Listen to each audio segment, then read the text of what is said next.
Have you ever felt the weight of pride in your heart, leading you to believe you are above others?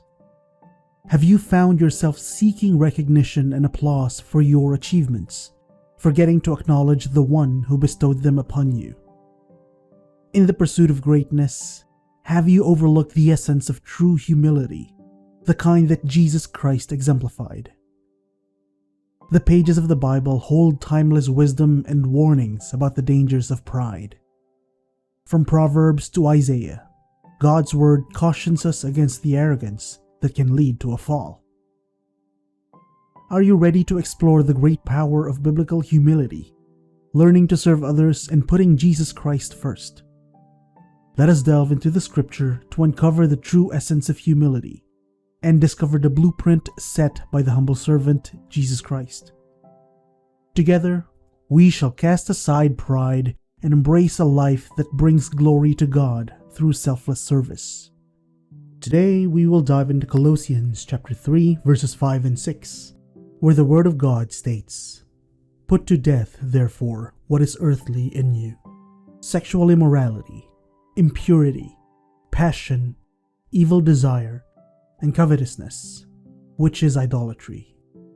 On account of these, the wrath of God is coming." In simpler terms, let us cut out the sinful stuff. Let us quit those bad habits and desires. Let us steer clear of greed, for it places something else above the Lord. Trust me, we do not want to provoke the wrath of the Almighty. When we entangle ourselves in these vices, we find ourselves on the wrong side of God's temper.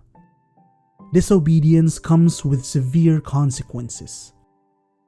Think about the stories of Jonah, Lot's wife, and the Israelites, all facing dire consequences for their disobedience. Jonah got swallowed by a giant fish for not listening to God. And Lot's wife, she became a pillar of salt for disobeying. The Israelites also faced 40 years of wandering in the desert because of their disobedience. Therefore, let us think twice before acting and never turn our backs on the Lord's guidance. Proverbs chapter 6 verses 16 to 19 reveals, "These 6 things the Lord hates. Indeed 7 are abominations to him: haughty eyes, a lying tongue, hands that shed innocent blood, a heart that devises wicked plans, feet that make haste to run to evil, a false witness who breathes out lies, and one who sows discord among brothers." Let us examine these abominations carefully. First on the list is a heart that's always scheming, plotting, and hatching wicked plans. It is crucial to understand that God does not desire to see such wickedness in our hearts. Let us forsake these deeds hidden from the sight of others, seeking revenge, belittling others, or wishing harm upon anyone. These are not the traits befitting children of God. Moreover, pride deeply offends God. Let us not undervalue others or think ourselves superior. The arrogance of putting our will above God's is displeasing to the Almighty. We must keep our hearts free from pride and instead embrace humility, just as our Lord Jesus Christ did. We must be honest in our speech, as a lying tongue is a serious offense in the eyes of God. Let us remember that the devil is known as the father of lies. We must not indulge in deceit, as truth is of utmost importance in our Christian walk.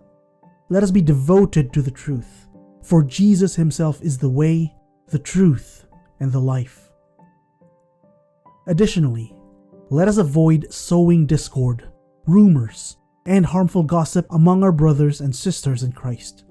Such actions are abhorred by God, and we should never engage in them. Instead, let us strive to promote love, unity, and compassion among the members of God's family. So here's the takeaway. We need to be more Christ-like every single day. Humility is key, followed by having a serving attitude. Forget about promoting yourself. Let's uplift the name of Jesus Christ instead. Love everyone, no matter the color of their skin or social status. Treat them with the love and compassion that Christ himself showed. Put those actions into practice, and you'll be serving people just the way God wants us to. One of the most important keys to living a godly life is having an understanding of the nature of sin and the danger it poses to us as believers. How many of us have done something, achieved something, or completed something, and then looked back at our work with pride? Be honest. We all have, at some point in our lives, done something that we've been proud of. Something that made us say, I did that. For some, they take pride in their gardens and homes, ensuring that everything is in perfect order. For others, their source of pride comes from achieving a career milestone or following in the footsteps of their family. We all have something that we take pride in. But as believers, we must acknowledge that there is a point where pride becomes more than just an achievement or a family legacy. There is a point where pride becomes destructive and evil. What I find interesting is that the Bible explicitly states in Proverbs chapter 16 verse 5, "Everyone who is arrogant in heart is an abomination to the Lord." Be assured, he will not go unpunished. Pride offends God. Pride is dangerously deceptive because it redirects the focus, praise, and adulation away from God and towards oneself. Pride is saying, praise me, not God. Look at me and not God. Applaud and cheer for me, not for the Lord. That's what pride does. It shifts from saying, it's God's grace, to I did it all by myself. I worked hard and I achieved it on my own. Think of it this way. Jesus Christ, the Son of God, was humble.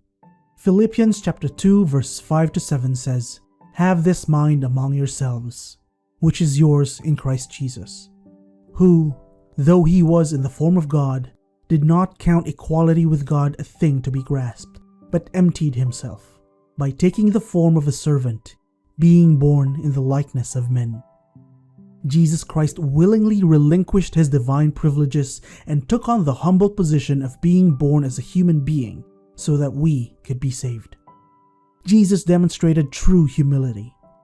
The Bible says he emptied himself of his glory and power to be reduced to a man, to be on the same level as us, and to be born of a woman, also that he could save us. We must follow that example that Christ set for us. In John chapter 13 verses 4 and 5, the Bible says, "So he got up from the meal, took off his outer clothing, and wrapped a towel around his waist. After that, he poured water into a basin and began to wash his disciples' feet, drying them with a towel that was wrapped around him." In verse 12, Jesus asked them, "Do you understand what I have done for you?" Let us grasp the significance of this moment. The disciples had witnessed Jesus performing incredible miracles, turning water into wine, casting out unclean spirits, walking on water, and raising the dead. They had seen his divine anointing and authority. Yet, here was the very same Jesus, humbling himself to wash their feet, an act that was typically done by the lowest servant. This, to me, is the ultimate demonstration of humility. It makes us wonder, if we were in positions of authority, would we humble ourselves to serve others? Would we willingly help those who may not be as qualified, as wealthy, or as accomplished as ourselves? It's a powerful message for us to consider. Listen closely. If you refuse to serve others simply because you don't see their value, that's a sign of pride. God values every human being, and we should too. If you look down on someone because of their social or economic status, that's pride speaking. Because God's love sees the soul, not material possessions. And if you find yourself constantly talking about your achievements rather than acknowledging what God has done, be cautious. That's pride creeping in. Proverbs chapter 16 verse 18 warns us, "Pride goes before destruction, and a haughty spirit before a fall." Pride blinds us to our weaknesses and leads us down a dangerous path. But don't lose hope. When you recognize pride in your life, turn to God for deliverance. Pride is all about exalting oneself and robbing God of the praise He deserves.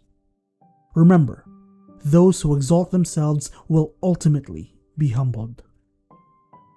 Isaiah chapter 2 verse 12 conveys a message.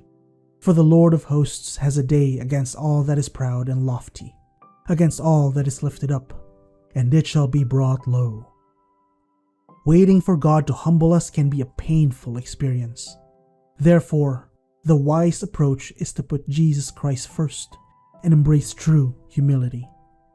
Biblical humility is not about having low self-esteem or considering ourselves inferior to others. Instead, it's about serving the kingdom of God and the body of Christ. It involves prioritizing God's will over our own desires and ambitions. Jesus Christ provided us with a perfect model of how to love and care for others with godly humility. He showed us what it means to be a humble servant, always putting others before himself. So if pride is present in our lives, let's cast it aside and strive to follow the example Jesus set for us. By embracing humility and following Christ's blueprint, we can walk the path of godly servanthood, treating others with love, respect, and care. Thank you for joining me today. If you like this video, hit the like button and subscribe. Also, don't forget to hit the notification bell so you'll be updated on future uploads.